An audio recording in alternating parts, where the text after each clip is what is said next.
ಇವತ್ತು ನಾನು ಗಜರ ಮಾಡ್ತಾ ಇದ್ದೀನಿ.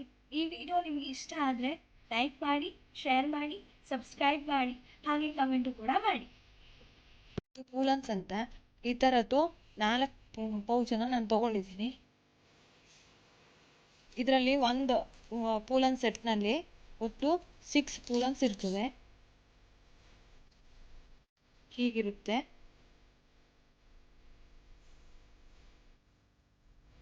ಇದಕ್ಕೆ ನೆಕ್ಸ್ಟು ಒಂದು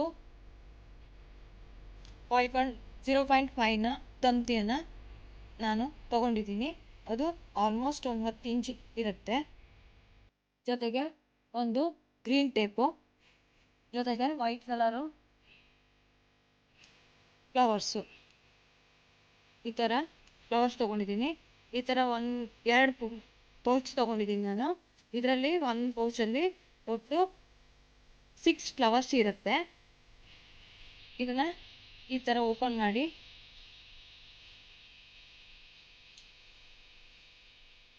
ಇಟ್ಕೋಬೇಕು.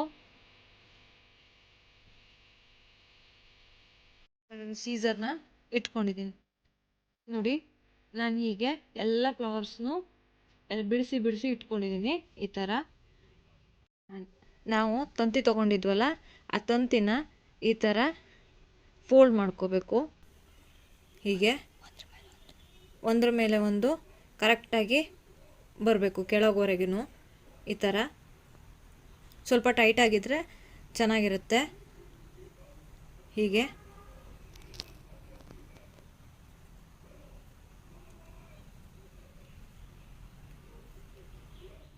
ಈ ಥರ ಟೈಟಾಗಿ ಮಾಡ್ಕೋಬೇಕು. ಇಲ್ಲೊಂದು ಸಣ್ಣ ಹೋಲನ್ನು ಬಿಟ್ಕೊಂಡಿರಬೇಕು, ಯಾಕಂದರೆ ಅದನ್ನು ದಾರ ಹಾಕಿ ಟೈಟ್ ಮಾಡೋಕ್ಕೆ. ಆಮೇಲೆ ಈ ಕಡೆ ಎಂಡಲ್ಲಿ ಈ ಥರ ಫೋಲ್ಡ್ ಮಾಡಿಬಿಟ್ಟು ಹೀಗೆ ಮತ್ತೆ ಇದನ್ನು ರಿಪೀಟ್ ಈ ಥರ ಫೋಲ್ಡ್ ಮಾಡಬೇಕು. ಆಮೇಲೆ ಇದಕ್ಕೆ ನಾವು ಗ್ರೀನ್ ಟೇಪ್ ತೊಗೊಂಡಿದ್ವಲ್ಲ ಆವಾಗ, ಈ ಗ್ರೀನ್ ಟೇಪನ್ನು ಇದಕ್ಕೆ ಮೇಲ್ಗಡೆಯಿಂದ ಸುತ್ತಾ ಬರಬೇಕು. ಈ ಥರ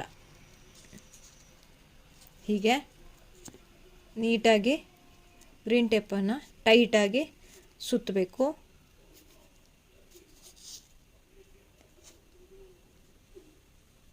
ಈ ಥರ ಹೀಗೆ ಕೊನೆವರೆಗೂ ಟೈಟಾಗಿ ಸುತ್ಕೋಬೇಕು.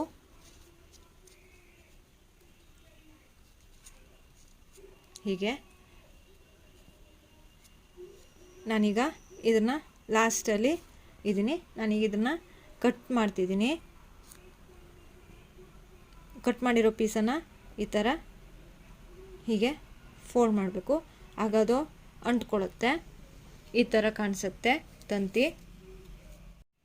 ಈಗ ನಾವು ಗೋಲ್ಡ್ ಪೂಲನ್ಸ್ ಇಟ್ಕೊಂಡಿದ್ವಲ್ಲ, ಈ ಪೂಲನ್ಸ್ನ ಈ ಥರ ತಂತಿಯ ಕೆಳಗಡೆಯಿಂದ ಹೀಗೆ ಇಟ್ಕೋಬೇಕು. ಹೀಗಿಟ್ಕೊಂಡು ಈ ಪೂಲನ್ಸ್ನ ಕೆಳಗಡೆ ತಂತಿಯನ್ನು ಈ ಥರ ಈ ತಂತಿಗೆ ಬೆಂಡ್ ಮಾಡಬೇಕು. ಈ ಥರ ಸುತ್ತಬೇಕು. ನಾವು ಈ ಕಡೆಯಿಂದ ಒಂದು ಪೂಲನ್ಸ್ ಹಾಕಿದ್ದೀವಿ. ಈಗ ಅದರ ಅಪೋಸಿಟ್ ಕಡೆಯಿಂದ ಇನ್ನೊಂದು ಪೂಲನ್ಸನ್ನು ಈ ಥರ ಫೋಲ್ಡ್ ಮಾಡಬೇಕು. ಈಗ ನಾವು ಗೋಲ್ಡ್ ಪೂಲನ್ಸನ್ನು ಹಾಕಿದ್ದೀವಿ. ಈಗ ನಾವು ಆಮೇಲೆ ಇಟ್ಕೊಂಡಿರುವಂಥದ್ದು ವೈಟ್ ಕಲರ್ ಫ್ಲವರ್ಸು.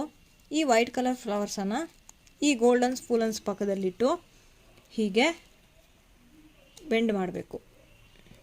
ಈ ಥರ ಬೆಂಡ್ ಮಾಡ್ಕೋಬೇಕು.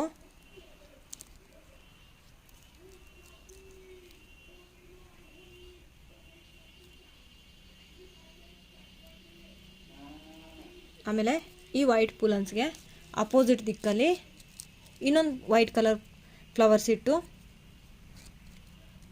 ಹೀಗೆ ಫೋಲ್ಡ್ ಮಾಡ್ಕೊಳ್ಳಿ.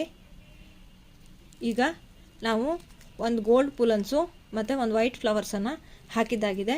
ಇದೇ ಥರ ಇದನ್ನು ಕಂಟಿನ್ಯೂ ಮಾಡಬೇಕು. ಬೇಕಿದ್ದರೆ ಇಲ್ಲಿ ಒಂದು ಗೋಲ್ಡ್ ಪೂಲನ್ಸ್ ಜೊತೆಗೆ ಇನ್ನೊಂದು ಗೋಲ್ಡ್ ಪೂಲನ್ಸನ್ನು ಈ ಕಡೆನೇ ಹಾಕ್ಕೊಂಡು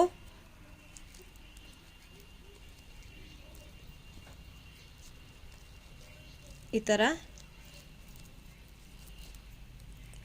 ಇದೇ ಸ್ಟೆಪ್ಪನ್ನೇ ಫಾಲೋ ಮಾಡಬೇಕು. ಈ ಥರ ಕೊನೆವರೆಗೂ ಈ ತಂತಿ ಎಂಡ್ವರೆಗೂ ಇದೇ ಸೇಮ್ ಪ್ರೊಸೀಜರನ್ನು ಫಾಲೋ ಮಾಡಬೇಕು. ನೋಡಿ ನಾನೀಗ ಮಾಡಿ ಕಂಪ್ಲೀಟ್ ಮಾಡಿದ್ದೀನಿ. ಈ ಥರ ಇರುತ್ತೆ, ಈ ಥರ ಕಾಣಿಸುತ್ತೆ ಗಜರ. ಇದನ್ನು ನಾನೀಗ ಕೂದಲಿಗೆ ಕಟ್ಟೋಕ್ಕೋಸ್ಕರ ಒಂದು ಈ ಥರದ್ದು ಥ್ರೆಡ್ ತೊಗೊಂಡಿದ್ದೀನಿ.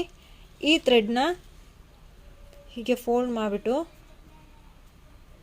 ನೋಡಿ, ನಾವಿಲ್ಲಿ ಗ್ಯಾಪ್ ಬಿಟ್ಕೊಂಡಿದ್ವಲ್ಲ ಆ ಜಾಗಕ್ಕೆ ಈ ಥರ ಗ್ಯಾಪ್ ಬಿಟ್ಕೊಂಡಿದ್ದ ಹೋಲ್ ಒಳಗೆ ಈ ಥರ ಹಾಕಿ ಈ ದಾರದ ಒಳಗಡೆ ಹೀಗೆ ತೊಗೋಬೇಕು. ಹೀಗೆ ತೊಗೊಂಡು ಟೈಟ್ ಮಾಡಿಬಿಡಿ. ಈ ಥರ ಇನ್ನೊಂದು ಪಕ್ಕದಲ್ಲೂ ಕೂಡ ಮಾಡಿದ್ವಲ್ಲ ಹೋಲ್ ಬಿಟ್ಟಿದ್ದು, ಅದಕ್ಕೆ ಈ ದಾರನ ಹಾಕಿ ನಾನು ಟೈಟ್ ಮಾಡ್ತಿದ್ದೀನಿ.